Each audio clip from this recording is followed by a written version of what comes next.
It strikes all across the country, a common bacterium with a deadly difference. This one eats the body from the inside out. It needs only 3 days to kill.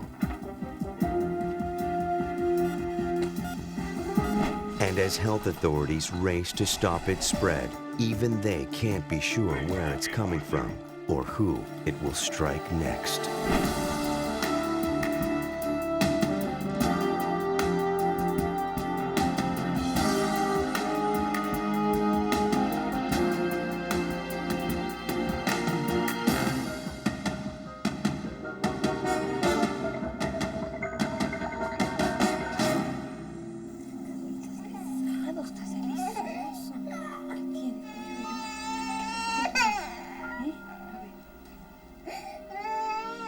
Harlingen, Texas, the year 2000.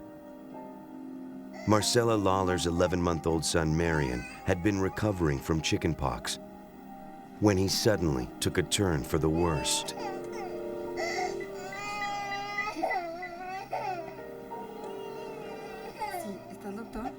Burning with fever, he would not stop crying. Marcela called her pediatrician, who told her to rush to the emergency room.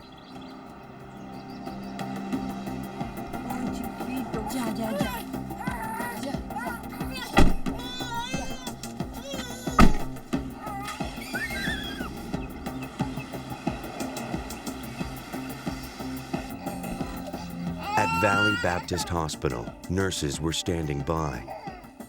They hurried Marion into the ER and took blood samples for testing. The staff had no idea what was making the little boy so sick. As they worked on her son, all Marcela could do was watch. What a parent feels is you're completely anxious and you're scared to death because at that moment we didn't know what the problem was. But this baby had an extra ally on his side. His grandfather and namesake, Dr. Marion Lawler, was a cardiac surgeon at the hospital. Called in to examine his grandson, the doctor was astonished and alarmed. The baby's skin was red and splotchy. He had a high fever and appeared to be crashing. Dr. Lawler suspected his grandson had a serious systemic infection.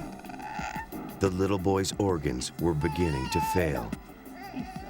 From the moment I first saw him, I feared for his life.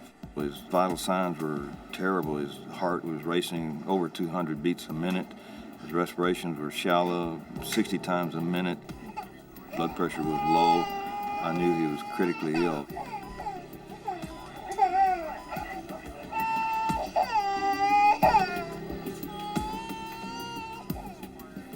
His grandfather hoped the blood results would help explain the mystery. But it would take hours for them to come back. Hours his grandfather feared young Marion did not have.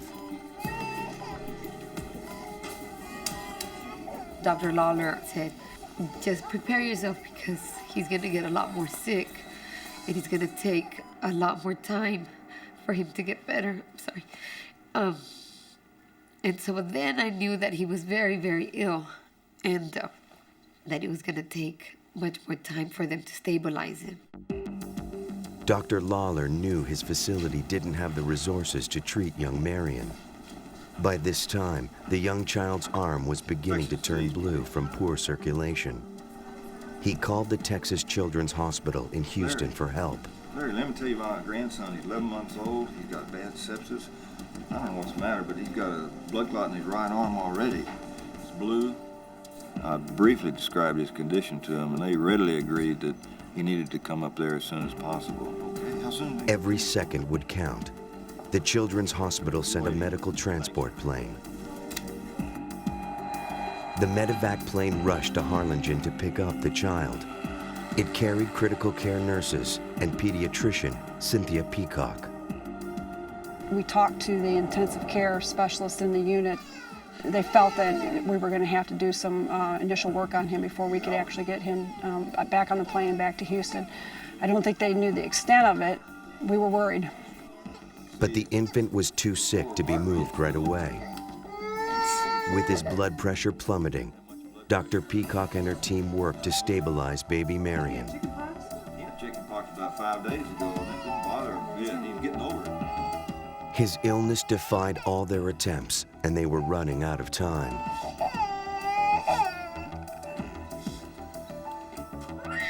They needed to get the baby to Houston. I would say maybe the first hour, hour and a half, everything we did, from intubating, putting him on the ventilator, putting a central line in him, giving him blood products, he just wasn't responding. And so it was like, anything you could possibly think of to do at the time to get him out of the door. That's how we had it in our brain was, okay, one step ahead, we're going to confront this monster. At last, they were able to move the baby out of the hospital, but their hold was tenuous. His breathing became shallow. When Dr. Peacock came in, I kept interrupting them to tell me when the baby was going to get better. And she put her arms on my shoulders and said he was going to get a lot worse. With no time to waste, the baby was loaded onto the plane. It was like a mobile hospital, loaded with supplies and equipment the tiny patient might require. He would need all of it. Dr. Peacock hoped he would have a chance, but then the troubles intensified. We weren't able to take off right away because then we had to do 15 or 20 more minutes working on him in the back. And a lot of it was, can we go? My whole concern was, oh my goodness, we're going to have to turn around and go back to the hospital, go back to the intensive care unit to work on him some more. We can't go. He's not going to make it. The crew finally managed to stabilize him enough to take off, and the plane headed for Houston. In flight, the baby's condition was precarious. With the slightest movement, his blood pressure went into a downward spiral. In order to save baby Marion, they would need a clear path to Houston. Houston's the fourth largest city in the United States, so there's all kinds of planes coming in. We're having to tell the tower and Houston that we're coming in and we're coming in low, so you're going to have to move all of your traffic out of the way. With time running out for baby Marion, Houston cleared all air traffic for the medevac plane.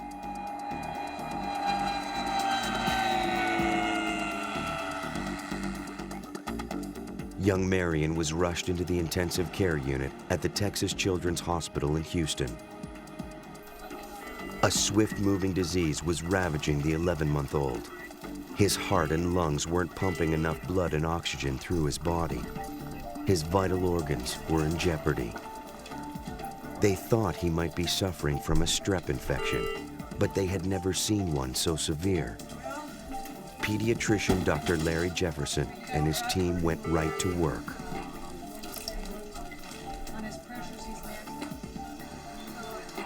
When Marion rolled into our ICU, we immediately could see he was in septic shock.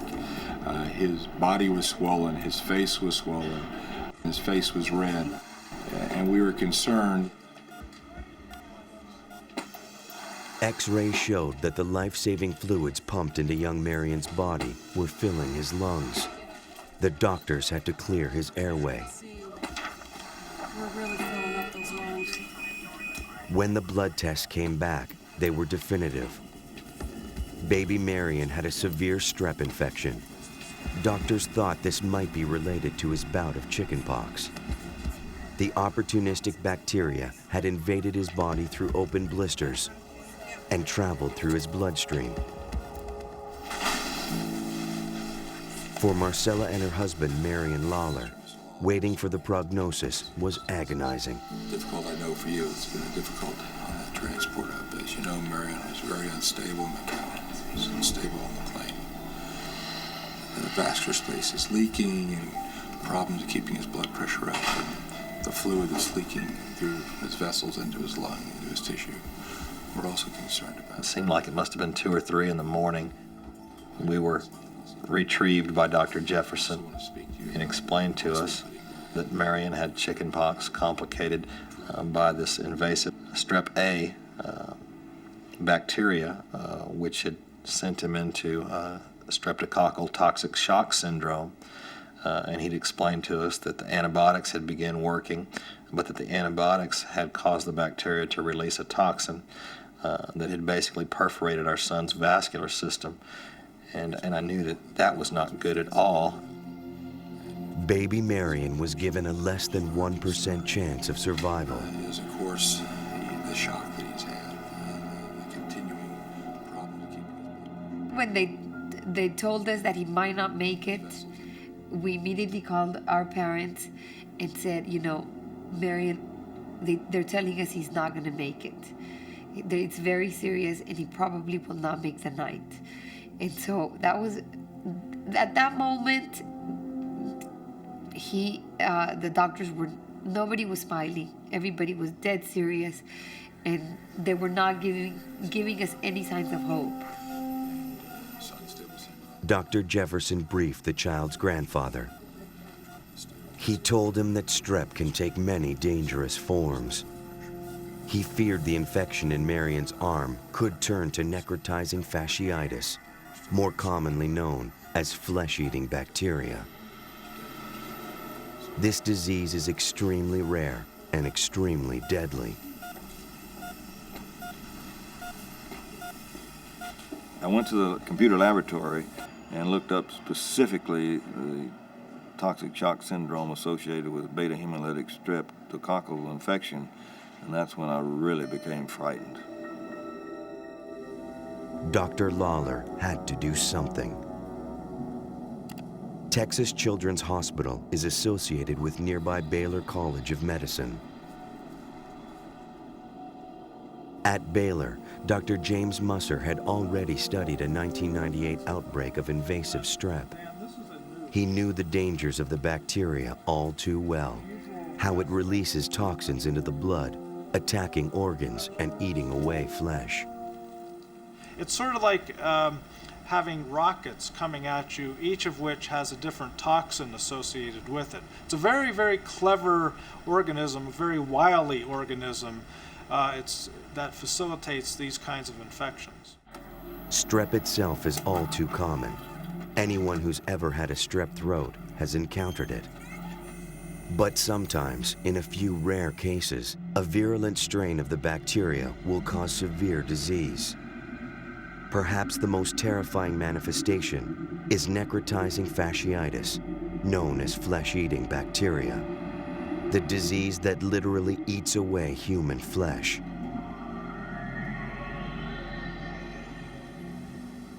Dr. Edward Kaplan at the University of Minnesota keeps a database of strep A patients for the World Health Organization.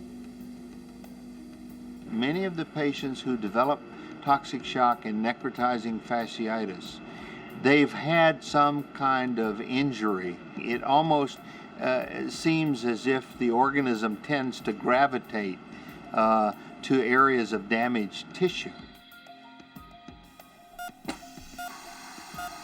As baby Marion's condition worsened, doctors feared there was little they could do to stop this terrifying disease from taking his young life.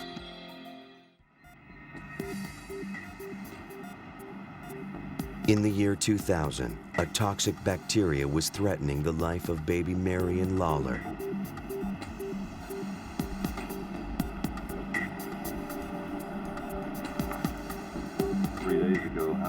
As the child fought for his life, Marion's parents could only watch and hope as the doctors did all they could. Dr. Jefferson came in and he said that he had been working with him, that he had pushed an unbelievable amount of blood into him, that his blood pressure was extremely low, that his heart rate was extremely high, that everything was not the way it's supposed to be, and that he was not responding.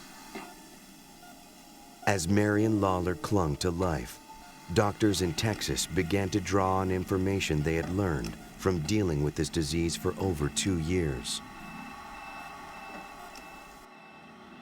In 1998, Austin, Texas saw an alarming number of severe strep infections.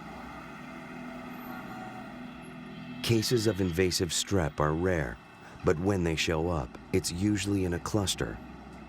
One of the largest and deadliest outbreaks ever had occurred in Austin, Texas, just 2 years earlier.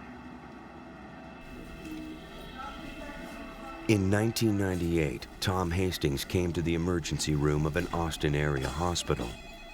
He had been suffering for 2 days with headaches, exhaustion, low-grade fever, and a dry cough. I've been worse for a couple days. He thought he had the flu and went to the hospital only when he started spitting up blood and finding more blood in his urine. By then, he was already in serious danger. Doctors in Austin admitted him to the hospital and diagnosed him with a bacterial infection. They began a course of antibiotics immediately. But before the drugs had a chance to work, his lungs began filling with fluid. Blood tests indicated he had something much worse than the flu. An invasive strep infection was destroying his lungs, causing a life-threatening case of pneumonia.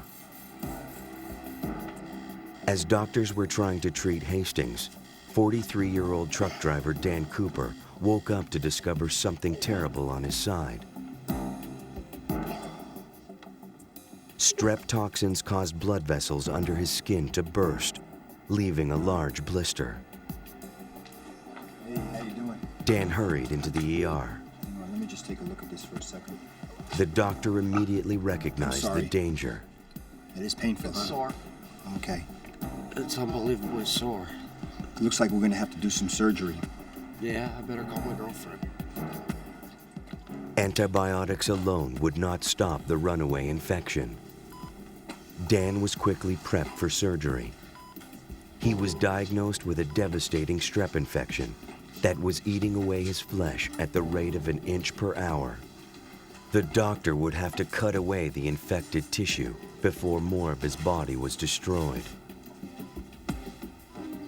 Once the strep bacteria infects the flesh, the infected areas must be removed to stop its aggressive spread. As the bacteria advanced towards Dan's genitals, abdomen, and trunk, doctors kept cutting.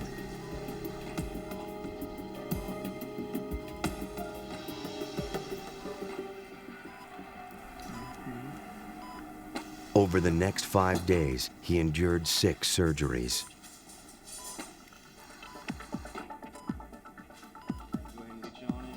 Between each one, Dan spent time in the pressurized atmosphere of a hyperbaric chamber, the same kind divers use for the bends. They hoped that the pure oxygen of the chamber would inhibit the growth of the bacteria and the production of toxins, as well as accelerate the healing process. If you have any problems, equalize in your ears. It was a last resort, an attempt to stop the devastating effects of this predatory bacteria. While doctors waited to see whether Dan Cooper would recover, Tom Hastings, who had come to the emergency room complaining of flu-like symptoms, suffered fatal cardiac arrest. Let's get some epinephrine started, please. We in? Epinephrine in. Okay. And no pulse. The bacteria had lodged in his lungs, causing severe pneumonia.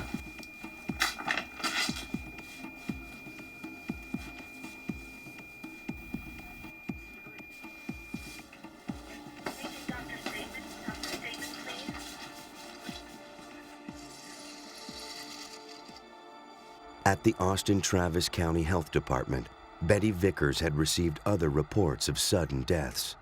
We usually have 1 or 2 cases a year of this where people might die, but we had 2 fairly healthy individuals that died within a short period of time of each other, and we figured that there was something going on at that time.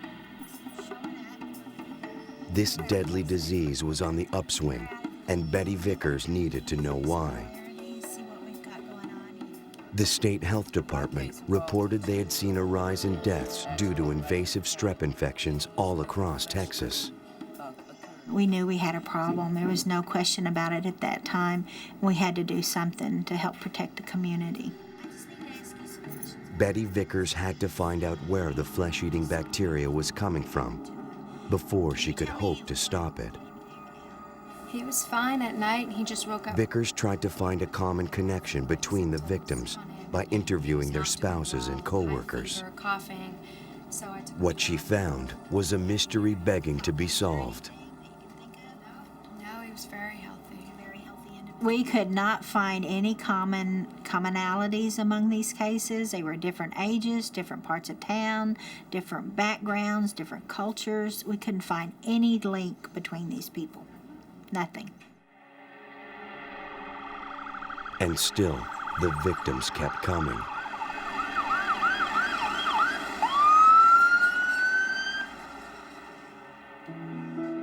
The Texas Health Department pored over the data on strep infections from hospitals across the state. Between December 1997 and mid-February 1998, the health department confirmed 27 cases of invasive Group A strep. 10 Texans had died. The cases clustered in central Texas near Austin. Still, no connection could be made between the victims. The disease was striking young and old. A little girl in the Austin area also succumbed to the strep bacteria.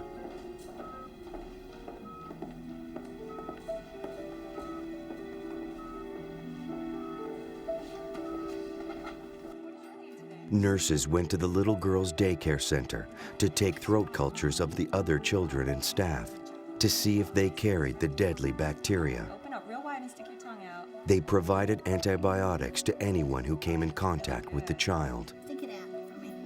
Hold your head up. I've been in the business for a long time, many years, and usually there's a vaccine or something, you know, how you can protect yourself. But you could go to the grocery store and not know if you were exposed or not, and it was scary. The bacterium causing the disease was extremely common. At any given time, up to 20% of the population anywhere may carry the Streptococcus A bacterium without any symptoms at all. The danger arises when the strep mutates and becomes invasive. Texas health officials raced to find out why this deadly mutation was hitting their state so hard. The community had questions too. Public health officials set up a hotline and fielded thousands of calls. The public was in a panic. One day we had over 500 phone calls, and our poor support person was, all they were able to do is say, give me your name and phone number and I'll have a nurse call you back. At Baylor College of Medicine in Houston, microbiologist James Musser analyzed bacteria samples collected from victims all across the state. He was looking to find out what was making this common bacteria turn into a killer. He identified many different strains of Group A strep popping up all over Texas. But the most lethal ones were found in the Austin area. Musser's team began trying to crack the genetic codes of the deadly forms of strep. The strategy of genome analysis is a crucial strategy now in our studies of how Group A streptococcus causes human disease. It's now important to investigate many of the other common serotypes that cause both invasive disease and Group A strep in order to determine exactly what factors are specific to the strains that cause the flesh-eating syndrome. Each strep bacterium contains 1.9 million pairs of chemical bases, the genetic instructions for its behavior. The strains of killer strep and the harmless forms are more than 90% identical. Musser's research focused on the other 10%, the genetic material found only in the deadly strains. Most important were the genes that held the bacterium's orders to kill. Musser's goal was to stop those orders. But even as Musser worked to understand the bacteria, the public continued to become ill. The killer strep could invade the body through a scratch or abrasion. Caught early enough, it could be treated with antibiotics, but it was seldom caught in time. In Texas, victims continued to pay with life and limb. As health officials worked tirelessly to stop its spread, the killer bacteria continued its advance against a helpless population. Clear. Try one more time. Despite the doctor's best efforts, a third victim died of catastrophic organ failure as the Group A strep bacteria swept through his body. This killer seemed unstoppable, and despite the hours that researchers were putting in, no one had any idea of where to start. Invasive Group A strep had taken hold of Texas, and one of its tiniest victims was putting up the biggest fight.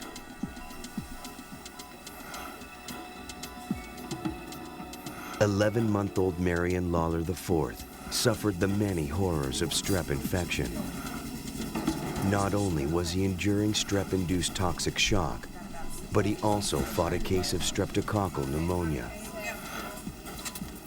He was not oxygenating his blood sufficiently, and they placed him on a special respirator called the oscillating ventilator that breathes 640 breaths a minute. And even the initial days of that, the pressures were high and the oxygen level was low, and he was barely hanging on with that ventilator. Doctors pumped the child full of fluids to try to combat the infection.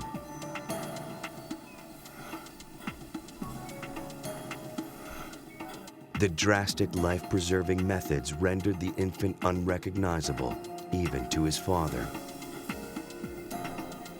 It was terrible. He was already grotesquely disfigured from the volume overload. We could not recognize him. He looked to be 3 times the size that he was before, and he was purple. As young Marion Lawler lingered near death, he had an ally. His grandfather, a physician, reached out for help. He contacted Dennis Stevens at the VA hospital in Boise, Idaho.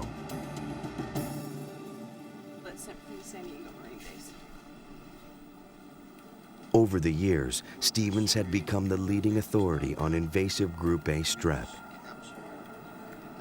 He knew exactly how dangerous this adversary was. He was one of the first to recognize deadly new strains, one of the first to declare it a potential time bomb. The organism has the ability to adapt. It has the ability to acquire new virulence factors. Group A strep doubles about every 23 minutes. Its ability to adapt is hundreds, if not thousands times greater than that of the human host. One particular donor is nearly twice as high as the other two, so yeah, we may see some very significant differences in the recruits from San Diego. Dr. Stevens recognized the gravity of young Marion's condition. He was the first to alert the medical community that strep bacteria could cause toxic shock in healthy young people.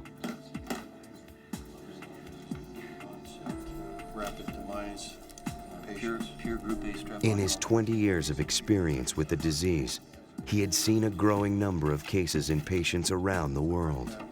We had a case over in eastern Idaho. A kid was out berry picking, developed a scar. The reason that people develop these deep-seated infections are that they encounter an organism to which they don't have natural resistance.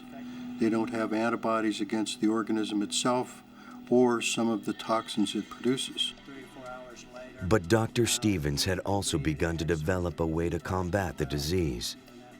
It all started with an Idaho lawyer named Brad Andrews. Brad Andrews was a very healthy young man, played handball and racquetball. He acquired an abrasion on his elbow, and about 24 to 36 hours later, he developed a tremendous swelling about the elbow with red skin and streaks up his arm. Brad didn't realize it, but he was seeing the first signs of the potentially fatal infection.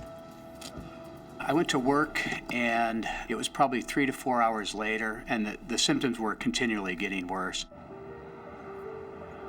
He drove himself to the hospital and was immediately admitted.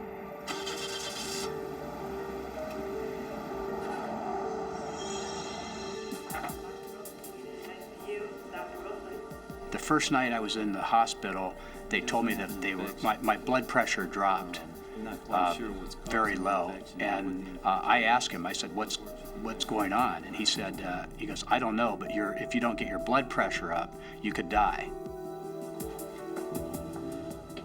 Brad was fortunate that his wife worked for Dr. Stevens. She knew how bad the disease could be. She also knew that the doctor had begun developing a new drug treatment for the disease. Brad would be one of the first to try it out. We looked at the ability of clindamycin to suppress toxin production in vitro, in test tubes, and it was a very potent inhibitor of the toxin. And we thought that that might be a reasonable agent to use to treat these potent toxin-producing strains of Group A strep. Feeling okay? Brad was switched to the antibiotic clindamycin to stop the toxin and combat the lethal infection. And within days, he began to get better. The treatment given early had worked. Dr. Stevens told Marion's grandfather about clindamycin. Dr. Lawler realized every piece of information he gathered could save his grandson's life.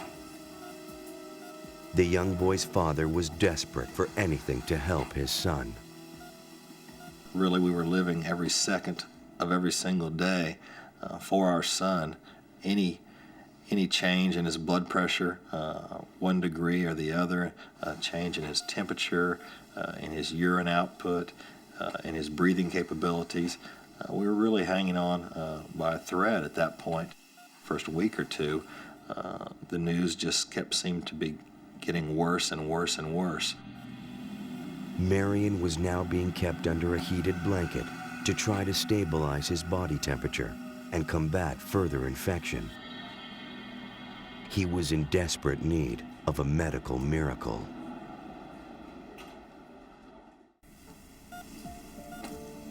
At the Texas Children's Hospital in 2000, little Marion Lawler was in danger. He had been medevaced to Houston, rushed into intensive care, only for his parents to learn he faced a life-threatening infection, the invasive form of Strep A.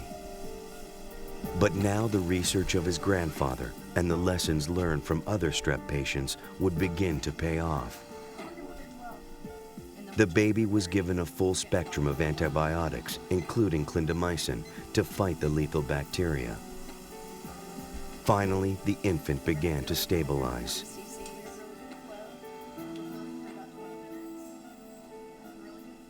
With streptococcal invasive A, the most important thing is that they make it the first 72 hours.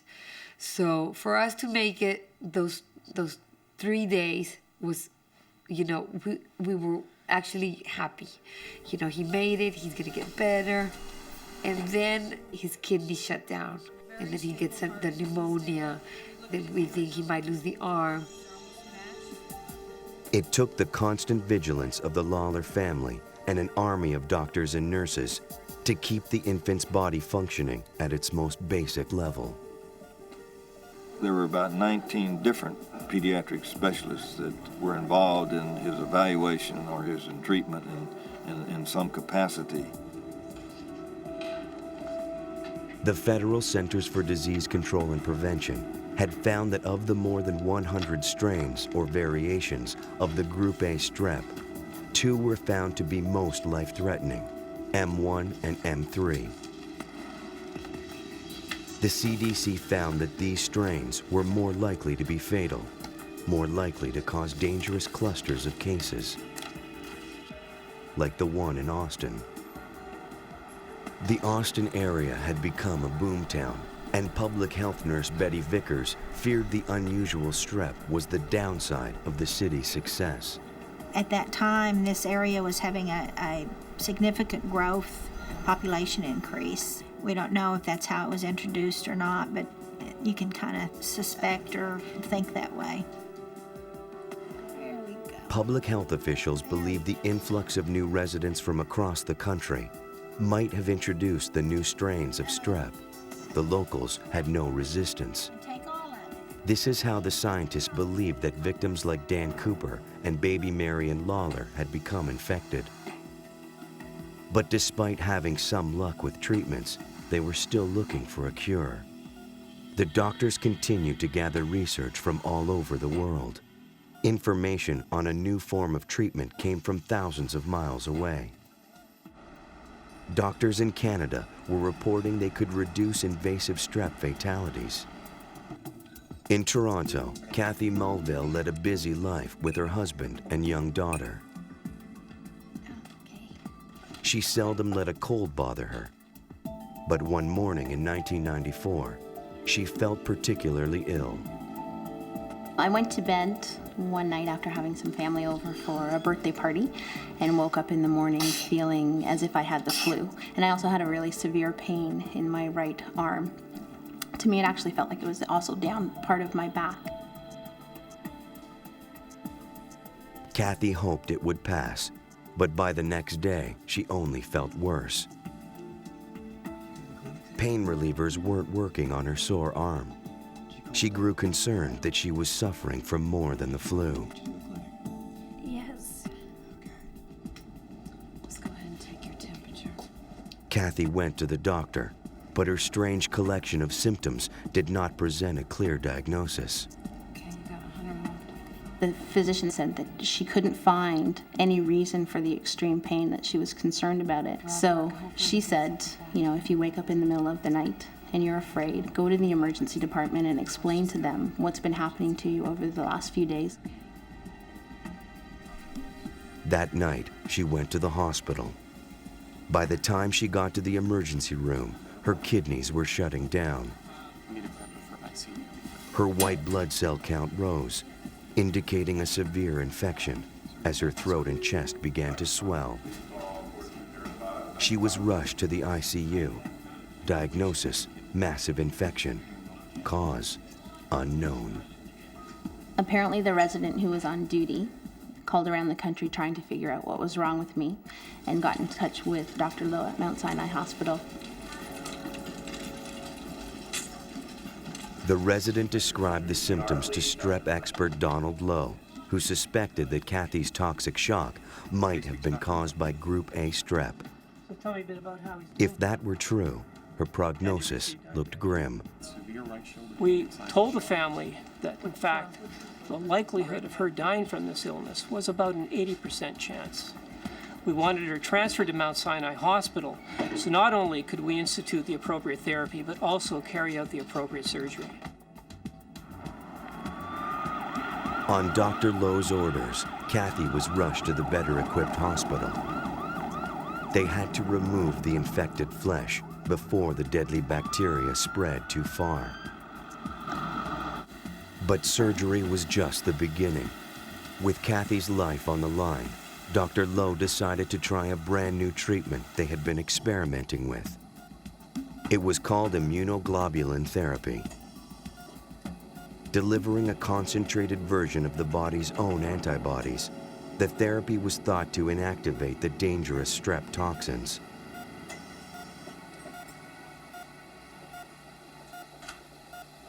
Kathy would be one of the very first to get it for invasive strep. Once we recognized that Kathy likely had streptococcal toxic shock, we instituted the appropriate antibiotics, that is penicillin and clindamycin. And we also instituted high-dose antibodies, that is intravenous immune globulin. Intravenous immunoglobulin was a therapy that had been used to treat other illnesses, but had barely been used for streptococcal toxic shock. But even if the treatment worked, the bacteria already had too much of a head start. No life-saving drugs could reach her already dead tissue. Surgeons continued to cut out the infected portions of her flesh in a race to stop the spread of the strep toxins. And all they could do was hope the immunoglobulin therapy would work. In Texas, little Marion Lawler had been critically ill for several weeks. Diagnosed with invasive strep, given a less than 1 in 100 chance of survival, he was treated with massive doses of antibiotics. And slowly, he began to pull through.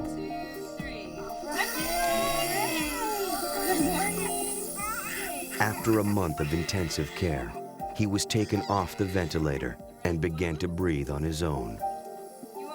And then the day, of course, he was off the ventilator, it was just a wonderful, very happy, very happy.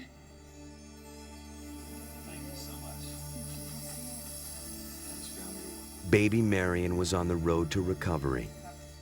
But even if you recover, invasive strep can leave its mark. Kathy Mulvale had endured 8 operations to remove the invasive strep that had devoured the tissue of her arm and shoulder. But each surgery revealed that the bacteria had spread much more than suspected. Originally, they'd been just going to the front of my one arm, and what they did is they made an incision from the base of my elbow all the way up the back of my arm, across my armpit, and then halfway over to my spine. And what they found in there was 11 necrotic muscles, so 11 rotten muscles, and they removed all of those and then took out half of my shoulder blade as well. By the time the necrotizing fasciitis was identified, it already had a 3-day head start. Luckily, Dr. Lowe's innovative immunoglobulin therapy, pumping up the body's own defenses, turned out to work well, and Kathy began to recover. To Dr. Lowe, catching an invasive strep infection early on is vital to a successful recovery. One of the great difficulties with this disease is making an early, correct diagnosis. And often when physicians first see a patient, they don't suspect the illness. In fact, 30% were misdiagnosed. Today, that problem still exists because the symptoms are so nondescript and often associated with a flu-like illness, pain, myalgias, sore joints, fever, that group A strep is not even suspected as a cause of their symptoms. Dr. Donald Lowe's research team in Canada dedicated themselves to early detection and learning how the disease gets passed from one person to another. A carrier might not even realize he or she is infected. In Kathy Mulvale's case, family members carried the same dangerous strain of group A strep, while presenting different symptoms or no symptoms at all. Always one of the questions is, what's the likelihood of someone else who's had contact with a patient with severe streptococcal disease? What's the likelihood that they'll come down with infection? Family members, patients that were in contact with family members or other individuals for more than 4 hours a day in the previous week, they were in fact at greater risk of developing severe streptococcal disease.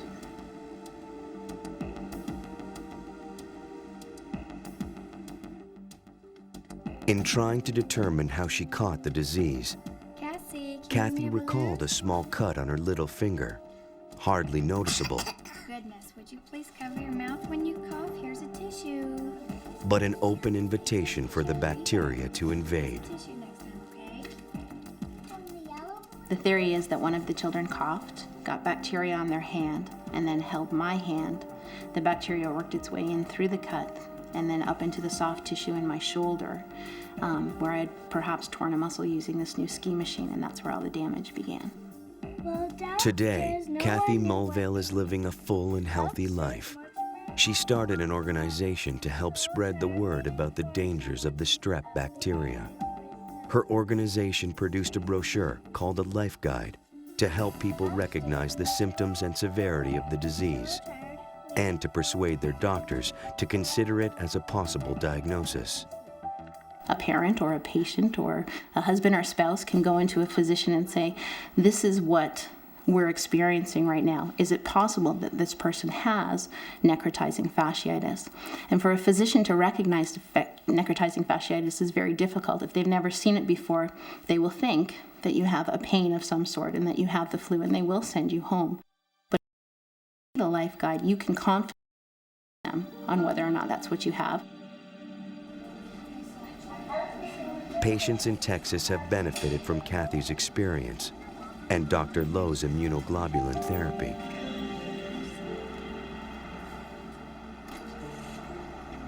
Dan Cooper has made a full recovery. Dan and little Marion were among the lucky ones.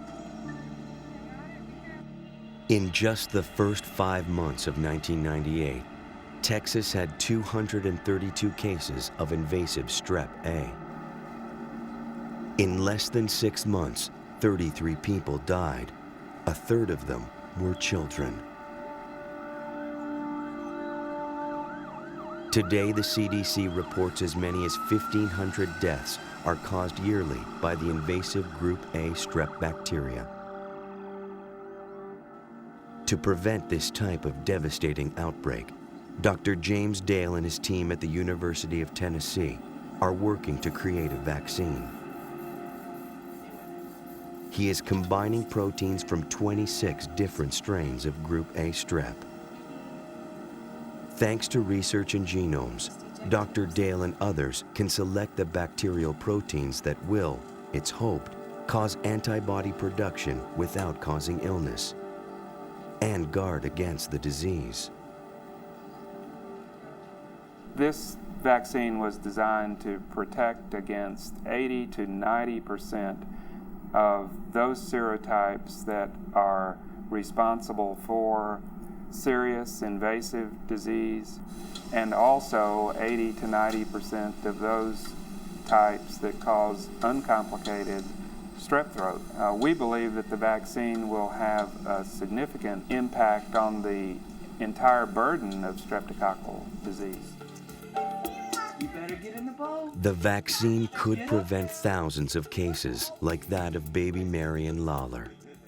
Now 4, he has made a complete recovery and enjoys a happy, healthy life. In my work as a cardiovascular surgeon, when I do a bypass or other surgical procedure, it's generally on someone 60 or 70 years old, and so I may provide them an additional 10, 12, 15 years of life.